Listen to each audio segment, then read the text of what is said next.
நமக்கு பிடிச்சவங்க நம்மக்கிட்ட பேசலாட்டினா நமக்கு எவ்வளோ மனசு கவலையாக இருக்கும்னு தெரியுமுங்க.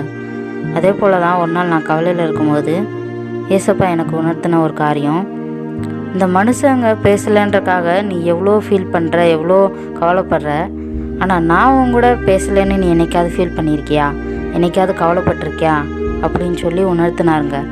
ஆமாங்க, நம்ம யோசித்து பார்க்குற ஒன்று தான். இந்த மனுஷங்க பேசலைன்றக்காக நம்ம என்ன பண்ணியிருப்போம், அழுதுருப்போம், கவலைப்பட்டிருப்போம், ஏன் சில பேர் தற்கொலைக்கெல்லாம் போயிருப்பாங்க.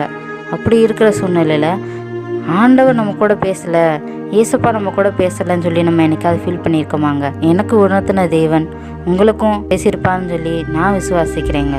மனுஷன் பேசுகிறான், பேசலை போகிறான், ஆனால் தேவன் பேசணும் அப்படின்னு சொல்லி நீங்கள் விருப்பப்படுங்க.